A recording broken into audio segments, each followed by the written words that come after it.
Today we learn about the world of work.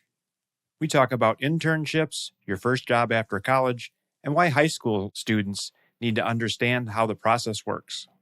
You have kids, they grow up, and before you know it, it's time to plan for college. Where do you start? How much is it going to cost? Will you qualify for financial aid? Should you be looking into scholarships? When will you be able to retire? What about student loans? The list of questions is never ending. The good news is, all the answers are right here. Welcome to the Taming the High Cost of College podcast. Here is your host, certified financial planner, Brad Baldridge. Hello and welcome to Taming the High Cost of College. I'm your host, Brad Baldridge. In today's episode, I have a great interview with Daniel Botero. He has some podcasts and other great information where he helps college students figure out how to land their first job and understand the whole resume and pursuing work process. I'm going to ask him a ton of questions about why high school kids need to understand how work works. We'll get into things like finding an internship and finding your first job out of college and how it has drastically changed perhaps since we as parents have pursued any sort of work. As always, show notes are available at our website, and this is episode 141. So if you go to Taming the High Cost of College /141, there'll be a link to Daniel's work, podcasts, and other information. Let's go ahead and jump into the interview. All right, today we're sitting down with Daniel Botero. He's the host of the How to Get a Job podcast. Welcome, Daniel. Hey, thank you so much for having me, Brad. All right. So we were just chatting a little bit earlier, and the work that you do is a little bit downstream from the work that I do. In other words, I tend to work with kids that are rolling into college, and you tend to work with kids that are rolling out of college. And so I think we've got some interesting things to talk a little bit about. First of all, can you talk a little bit about the hiring process in general for a new grad? What can they expect? What are they dealing with? What types of things are they doing? How do they get interviews? That type of thing. Yeah, so it's going to vary from school to school, but ultimately most schools have the best interest of making sure that every single one of their graduates with a job and ultimately going to college has a good return on investment. Now, when new grads are graduating, right, they're one of thousands of students, depending on their school, that are looking for jobs. Now, every university has some sort of career services that is in charge of building their relationships and connecting students with opportunities. So there's career services, there's career fairs every semester, and there's also virtual career fairs where students can get access to these companies. Now, thanks to the internet, right? Obviously, a lot of this can be done virtually, and companies like Handshake, Indeed, LinkedIn allows students to have access to even more opportunities that they can go into and submit their resume to be considered for those roles. Right. So if I'm a parent of a high school junior, so I'm 45 and my kid is 17, obviously a lot has changed. So what do you think would be most surprising to a parent as far as, how it works compared to the way it worked when we graduated from college? So I don't know exactly what it was like, maybe 45 years ago or even 30 years ago, but I could tell you some of the statistics that were really shocking to me when I first kind of got into understanding what this problem was. And if I think about it, like before, maybe you would only apply to things in your city. But now, even post-COVID, or even as we still experience some of the things, the effects of COVID, so many more virtual jobs are available. So now you're not only competing to everybody. So I'm here in Orlando, Florida, where if a company had a job listing, you would get students from the University of Central Florida, University of Florida, University of South Florida, and maybe four other universities that are driving distance here. But now I can have students from New York and California and Texas who are also applying for jobs in Orlando because they're virtual, right? So I would tell you that one of the things that you need to understand is that in this world, now that you get for every job posting available, there's over 250 applicants, Wow. Right? And if you're going after the Googles and the Apples of the world, now multiply that times 10, if not more. So they get thousands of applicants. So one of the things that I would tell you that it's really important is to understand is that visibility is actually more important than ability when it comes to landing your first job. Right. So what does that mean? Right. So let's say, Brad, me and you have identical, or let's say you have a better resume. Let's say you went to Harvard and I went to the University of Central Florida. Let's say you have a 4.0 and I have a 2.9, right? Mm-hmm. if we compare just me and you would get the job probably 10 out of 10 times, right? Like, Right. but if you submit your resume online and I submit my resume online, right? The way that companies review resumes are through softwares called applicant tracking systems or ATS, which are looking for specific keywords, right? And if I have a referral and you don't, even though you have a better experience, better school, better GPA, better internship experience, I will get invited to the interview because of the people I know, the visibility, me being visible and knowing someone that works at the company. And you would be overlooked because maybe they're only going to interview 10 people for that role. And all those 10 people have referrals. Okay. So you can go to the best school, you can have the best GPA, but if you're not visible and people don't know that you exist, it doesn't matter. Right. So it sounds like the first cut is often some sort of computer or algorithm that says 2,000 resumes is way too many. Let's get it down to 50 or 10 or something. Is that right? So it's all obviously, I'm going to generalize a lot. Every company has different hiring processes, but some utilize the system and really won't even look at resumes until they're interviewing them. Others will review every resume and it's called a recruiter check. But on average, a recruiter is only spending 7 to 10 seconds on a resume and then categorizing it yes, maybe, and no pile. And so I guess the biggest takeaway here, whether you're going through 100% through the applicant tracking system or you're going through a 7-second recruiter check, because of the vast amount of applicants in the front end of the funnel, let's say that this is a funnel, right? Mm-hmm. There's so many applicants in the top end of the funnel, visibility becomes so important and it's going to outweigh all the experience that you have because It's going to be really hard for a recruiter to really understand what you bring to the table in 7 seconds or for a machine to look at your resume and pull out really relevant information. Right. Absolutely. All right. So where does LinkedIn fit into the puzzle these days? I mean, I've heard a lot about, kind of LinkedIn being the 100-pound gorilla in the process. Is that still true? And what do we do about it? Yeah, I mean, I think it is very true now. And I think it's going to continue to be really true, right? And, your audience here are parents of the job seekers. And so by the time your high school juniors get to college, think about this for a second. Right now, the way that you communicate to employers what you bring to the table is through a sheet of paper we call the resume, right? That was probably the same when your listeners were applying for jobs. Absolutely. Right? Yeah. I had a resume when I started the process and even my parents probably did it that way. So that's been around for 100 years probably. Right. And I think that the idea of what a resume does won't change. Now, I'm going to go on and predict that your LinkedIn will become your resume, right? Your LinkedIn, and I'm seeing this progression change, right? Your LinkedIn profile will become your digital resume and actually be more important than your traditional resume. And this is why, right? If we think about what a resume is the most biased document in the world, right? It's all of the good things you've ever done in your life and none of the bad, right? Can we agree on that? Oh, sure. And even if you look at studies, it's shown and proven that like 77%, so 3 out of 4 people lie or exaggerate on their resumes. Mm-hmm. And a lot of that is because, hey, I created a sheet of paper, I submit it to a company, no one sees it. So if I say that I used to manage 15 people, but I only managed 3, no one's really going to know, right? So I can kind of like put a little white lie there. Now, you can still do that in a way on LinkedIn, but it's a lot harder for you to do that because it's a public thing. I worked at PepsiCo for 6 years. If I go and I say I was the CFO of PepsiCo, like how many people will actually say, hey, that's not true, right? Like, right, for sure. Like you are nowhere near to a C-level at PepsiCo, right? So there's one thing. The second thing is when we think about a traditional resume and why LinkedIn is a better way of doing this is you're interviewing and I say, hey, Brett, how good are you in Excel? Mm-hmm. And then you reply to me like, hey, I'm proficient in Excel. Right. Well, your definition of proficient is much, much different than mine, right? For sure. And so how do I really know how good you are in Excel?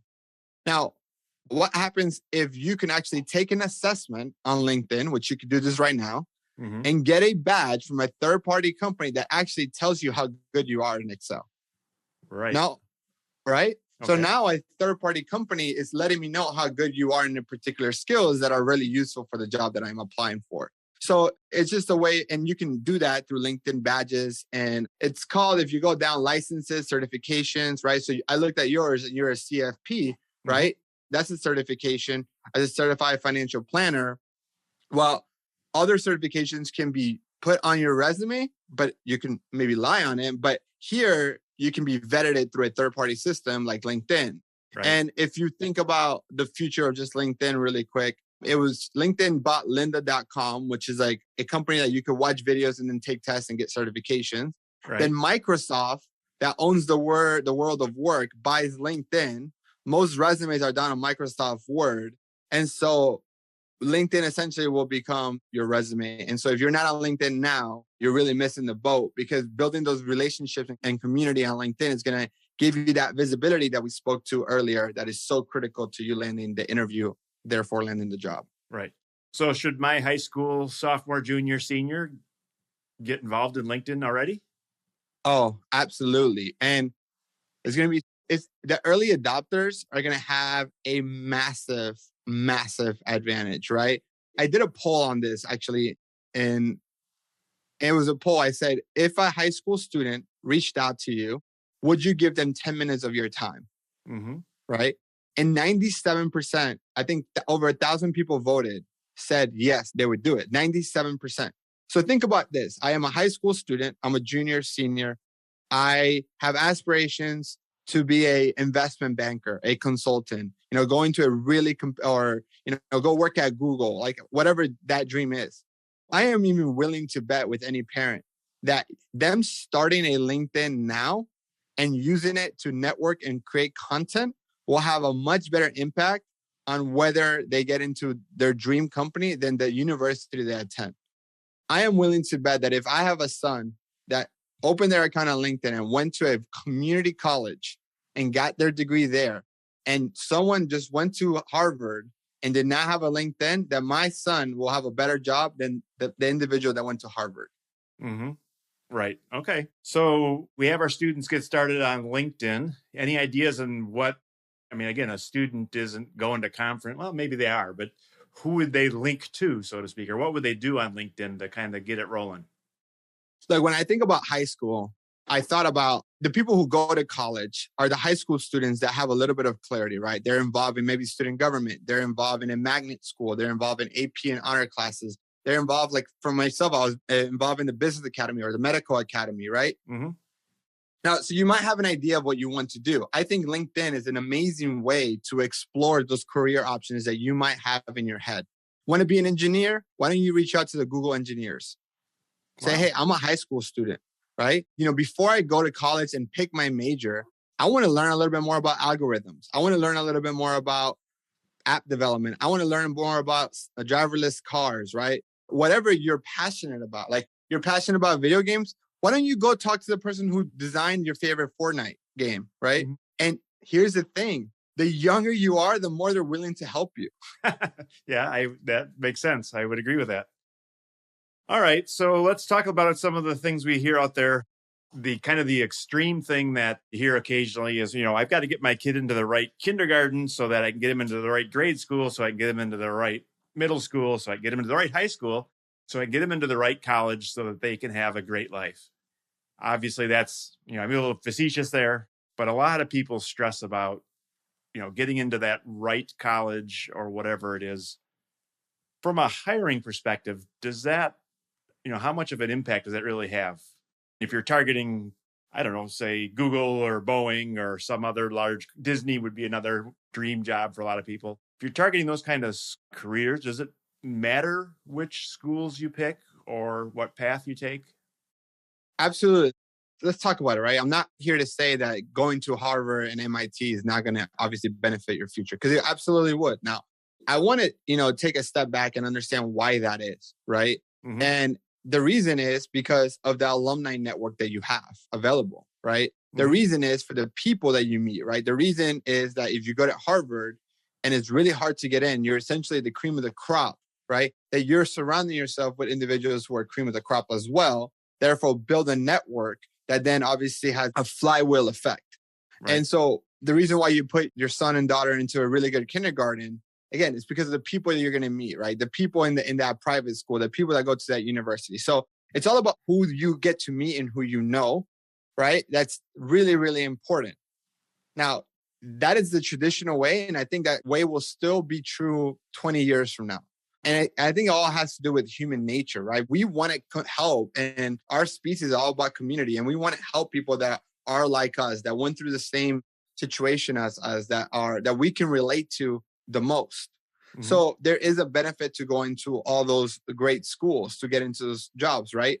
That's why if I go to MIT and I want to apply for Google, there's probably tens of thousands of people from MIT that work at Google. So that alumni network works, right? Like, hey, I'm doing a good job at Google. I went to MIT. I want to hire somebody from MIT because I know they're going to come do a good job. Right. So all that is true. What I am saying is if you don't get into those schools, it's not game over for you. Like, it's all about relationships at the end of the day. And we're complex creatures. Like, we have a lot more than just the university as commonality. Like, me and you might not have gotten to know each other that much, Brad, but we're both passionate about helping young people, right? So there is commonality there. So it's just about finding that commonality. And if you can focus on finding that commonality, you can overcome not going to the best school. Absolutely. Yeah. And I think that's where I do it when I'm working with families. A lot of times getting accepted to that dream school is the challenge, in which case it's kind of out of your control. If you can't get accepted, there's not much that can happen. But a even tougher situation is when it's just unaffordable to go to that school and now parents feel like, they're the limiting factor because they can't raise $75,000 a year to cover an expensive school, and they feel like they're holding their kids back. And in reality, I think it's, I always tell people it's not where you go necessarily, it's what you do when you get there. And again, so there's lots of ways to get to your destination. There isn't only one road. And I think taking on that kind of debt, either as a parent or a student, may hold you back to the point where it's not worth it. So let's talk a little bit. So you mentioned there's a career services at every college. So if I'm looking at colleges, should they be part of my criteria when I'm picking the college, or should I talk to somebody there? And if I did, what would I do? The career services department at universities, obviously some are better than others, like anything else, right? And the problem is that most of the departments are a little understaffed. More than just checking out the career services, what I would want to know is what are the industry partners that the university has, right? Okay. So let me give you some examples, right? University of Central Florida, here in Orlando, Florida. It's in Orlando and has great partnerships with Lockheed Martin, which is a huge defense contractor, and Disney World, right? Okay. Yeah. Now, we can argue and say the University of Florida, which is 2 hours away from Orlando up north, which is in a little town where there's nothing except that university, is a better university, right? If you look at the university ranking, is a better university. Right. If I have an engineer student who wants to go into aerospace or defense contracting, right? Right. They would 100% tell him to go to UCF. Okay. Why? Because UCF has a partnership with Lockheed Martin, and they have to hire a certain amount of students from UCF. Right. Now, here, let me give you a real life example. My wife's little brother, extremely smart individual, went to the University of Florida, right? Applied to Lockheed Martin, and they literally told him, hey, we can't hire any more students from that university. We have to hire people from UCF. Right. He could have went to UCF, right? Right. But he chose the better school, right? Like the arguably better school, maybe more expensive. I don't know, in-state tuition. You might know more about that, right? Right. So I think what you need to look at is, okay, what is my children passionate about? Let's say they love Disney, to your point, Disney. Mm-hmm. Well, there's no better university who has a better partnership in Disney than the University of Central Florida. Right. So that is the best university. And it's a lot cheaper than, let's say, going to, I don't know, University of Notre Dame, right? Like, right. Or...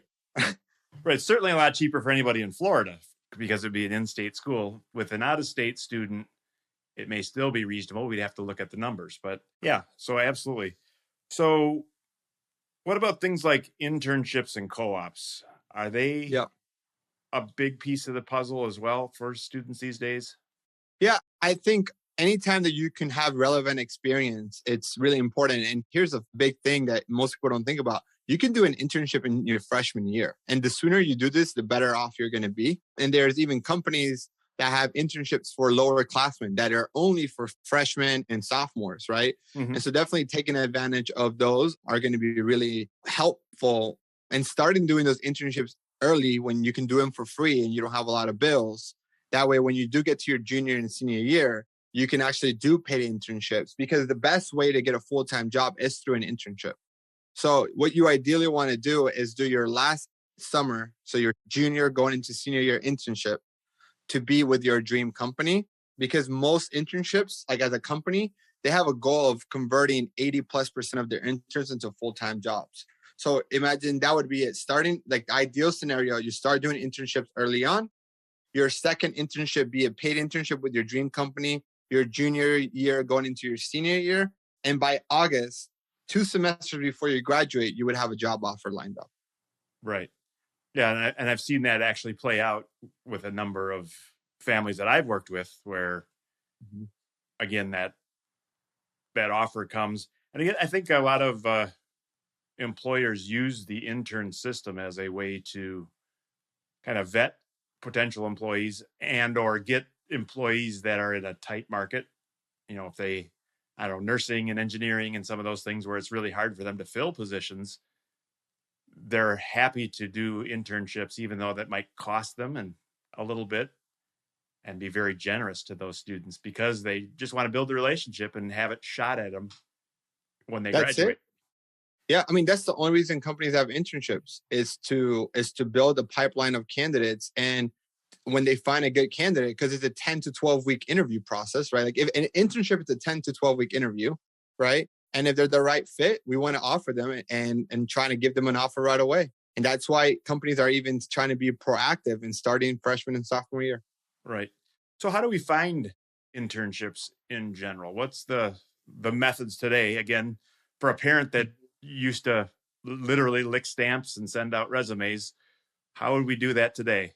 LinkedIn, your university career services has those relationships. So that's where like career services come to play. There's companies like Handshake that are just for college students, Indeed, Monster, or once you have some clarity about the companies that you want, so you share like example of Disney or Boeing or Google, just Google their internships. Like they generally open in early August. Their recruitment is in fall. And then by December, they have offers extended, and then the internships are in the summer. Wow. So if you're interested in a internship, we're probably listening to this in January, February. It's almost too late for the upcoming summer for some of these bigger programs. So large companies are very proactive. So Fortune 500 companies, large companies are very proactive about their recruitment, and they're pretty much recruiting a year in advance. But you still have opportunities with smaller, medium-sized companies that generally tend to be more reactive, right? Like, Brad, like me and you have, what we can say is small business, right? Right. It's hard for me and you to predict that, hey, we're going to need an intern for 2024, right? But Google can probably predict that they're going to need 100 and they'll be fine. Right. Exactly. Yes. That makes sense. All right. So any other ideas? So if I'm a parent of a high school student, maybe working with my student to get started on a LinkedIn profile, talking about internships and co-ops and, picking the right college. Any other ideas that would help prevent the challenges that sometimes you might see when you look at a candidate and you're saying, oh man, if I'd have gotten with this person 3 or 4 or 5 years ago, I'd have told them to not do this and instead do that, or whatever it might be? Yeah, I think it comes down to clarity. The sooner your son or daughter can get clarity of what they want in their career, the better off they're going to be, right? And here's why. One, I think maybe you know the right statistic, but I think I read a couple of years ago that 80% of college students change their majors, right? And then the average college student takes 6 years to graduate with a 4-year degree. And that just happens because of, hey, I'm not sure what I want to do, right? Like maybe you go like, hey, I want to be in public relations. Then you change to accounting, then you change to finance, right? And you're changing majors. And every time you change, some of those credits don't transfer over, therefore extending your time at college, making it more expensive as a whole. Now, the sooner, if you're a sophomore and junior, as a parent, my priority would be to help them understand what industry they want to go into, right? If it's engineering, what type of engineering? If it's business, at least get them towards, I have more clarity on that. And then from there, start exploring. I think that there's having jobs or having conversations with people have done who do the job that your children might say that, hey, that's my dream job right now. Having this conversation, maybe job shadowing, helping you get clarity on that is going to save you time. Because once you have clarity, then that should help you select the university that has the best corporate partners. That should help you select what type of internships or jobs or clubs or organizations to get involved with. And that kind of like dictates everything. But one of the biggest mistakes that I've seen is that I see a lot of students, from earlier on who maybe are overachievers and they're involved in so many different things and they're all over the place, but then fail to have a focus, therefore delaying them in the long term. Right. Absolutely. So I guess, first of all, I think there's a challenge out there. And I think, a high percentage of my parents are very frustrated on what you just said of the sooner they can have a focus. And they immediately thought, oh, great, another strike against us because my student just doesn't know what they want to be when they grow up. They're 17 and it's a doctor this week and it's a lawyer next week. And, yeah. I think one of the problems is most students don't really, at the high school level, don't have a good understanding of what types of careers are out there and how many different jobs and directions that you can go. Do you think it's any better with a typical college graduate where, if you ask them to name 10 professions, they would come up with the 10 obvious: doctor, lawyer, teacher, engineer, and, at about 8, they'd start slowing down because they just don't understand the wide world of work.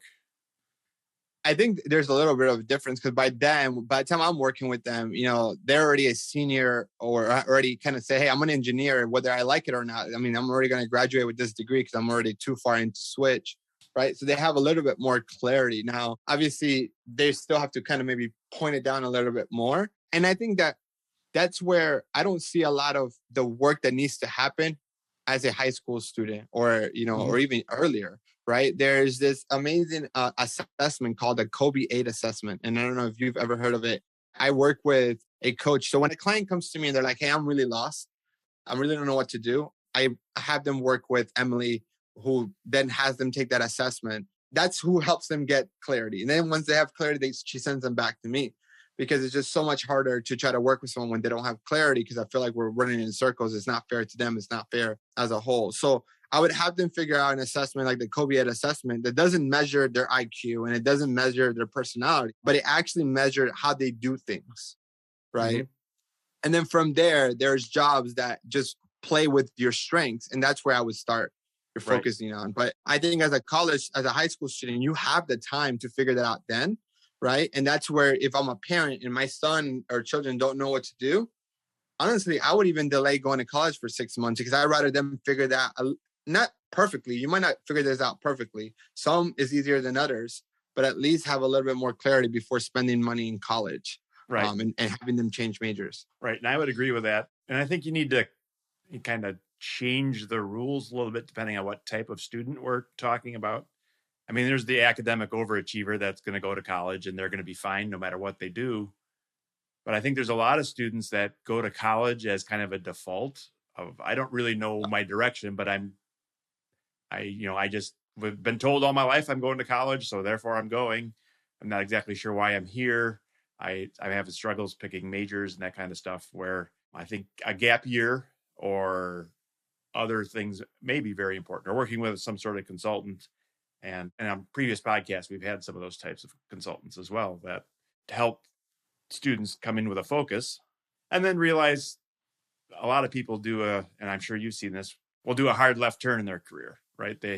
I have an engineering degree and I am not really doing engineering anymore. I'm more in the, college planning and financial planning and all that kind of stuff. So, and that's inevitable, I think. And most people, when you ask them, well, because you're not using your degree, do you regret it? Most people are going to say no. It's like, well, I needed this path to find where I am today. And if I didn't go down my path, I wouldn't be here. And I like where I am. So I think in most cases, that windy road that people take is not often regretted, I think, unless there's a big debt attached to it. I think that's where there might be some frustration of, I paid $100,000 or $200,000 with those student loans to get this degree, and now I'm not using it. And I think I hear some frustration there occasionally. But all right, any other aha things that parents might want to put into place, whether they've got a high school kid or maybe they've got, let's say they have two in college and a high school kid. Is there any other quick things that they could point out? A couple of things. I know that you're all about saving the money. Maybe you speak about this before. A couple of things that I'm really intrigued and passionate about. One thing is, when your listeners probably went to college, research institutions were the big ones, right? So like University of Florida is those universities that were kind of like in the outskirts of major cities. They're really not close to a city where like University of Michigan and Harvard or University of Florida, right? The college is the city. There's nothing else, right? Right. That was where the main, it was cheaper to buy land. It was really good to be able to build research institutions around it. But I'm going to challenge you. And I've actually had some university professors on my podcast where like this idea was the one, it's not my idea by any means, but the future of education, like the universities that are going to flourish in the next 10 to 20 years are universities that are inside of cities where there's better partnership between corporate and higher ed, right? So like I give you that example of the University of Central Florida being inside of Orlando and having partnerships with big corporate Disney and Lockheed Martin, having better relationships than University of Florida, right? So if I am a parent, I would encourage my children to look into the universities that are in cities, not in the outskirts of cities. So that would be a really big one. The second thing I would say is starting at a community college, you still, like for the first 2 years to get your AA, can save you a lot of money, and can be a direct way for sure, a way to get accepted into some good in-state universities. And so like in Florida, there's a direct connect. Community colleges can get you to any of the state universities that are really hard to get into, automated. And then when you graduate, your degree still says from University of Florida. So you still get the same level of degree and save money. But if you don't have complete clarity about what you want to do, take a gap year, like you said, Brad, or start at a community college where you're not going to get yourself into debt. And then remember, like it's who you know a lot of times. So build those relationships, utilize LinkedIn. That can make up so much ground. Right. Yeah. And I would say coach your student a little bit when you say use LinkedIn, that, again, there's oftentimes if they're a student, they're not able to link to faculty and staff of this college and or the high school that they're currently at. But once they've graduated, then it's generally fair game where you have the opportunity to link with certainly fellow students and faculty and staff and other people that you run across, starting when you're 16 instead of starting when you're 26. All right. Well, I appreciate it. Now, you've got a lot of great resources. I know you have a podcast. I listened to a couple episodes and you're doing good work. Tell us a little bit more about what you have out there in case people want to learn more. Yeah. So thank you for the opportunity to talk about this. I am the founder of Mastering College to Career, which is a company that focuses on helping non-traditional college students transition from college to career and land their dream job. So we focus primarily on first generation, minority, and international students. And we help them get jobs in really huge companies like the Googles, the Amazons, the Apples, the Goldmans, the Zacks of the world, and Disney, and so on. Now, some of the resources that we have available is I have a podcast, like Brad says. So if you're listening to wherever you're listening to this, you can check it out. Is How to Get a Job podcast, a college student edition, where we have a weekly episode talking about different topics about interviewing, networking, LinkedIn, and so on. We also on our website have 3 different mentoring programs. And the one that's really most fit for anybody that's starting their college career out is our subscription program, where you have access to hundreds of videos. Think about it like a Netflix, but for career development for young professionals. Right. Okay. Great. Yep. And we'll put links to all your various web pages and podcasts and that type of thing in our show notes. So people can Taming the High Cost of College and get all the details there as well. I really appreciate it. And we'll talk again soon, I'm sure. Thanks for having me. All right. That was a great interview. Thank you, Daniel. Hopefully we learned a lot about the world of work. If you enjoyed this episode or you want to learn more, feel free to get to our website at tamingthehighcostofcollege.com. There we've got a number of free resources, as well as you can sign up for our newsletter. As always, we appreciate any sort of reviews in Apple, iTunes, or Apple Podcasts, or Google, or wherever it is you're getting this podcast. Please share this podcast with others, and we'll see you next week. Thank you for listening to the Taming the High Cost of College podcast. Now it's time for you to take action. Head to tamingthehighcostofcollege.com for show notes, bonus content, and to leave feedback for Brad. The next step on your college journey starts now. Brad Baldridge is a registered representative of Cambridge Investment Research and an investment advisor representative of Cambridge Investment Research Advisors, a registered investment advisor. Securities are offered through Cambridge Investment Research Incorporated, a broker-dealer and member of FINRA and SIPC.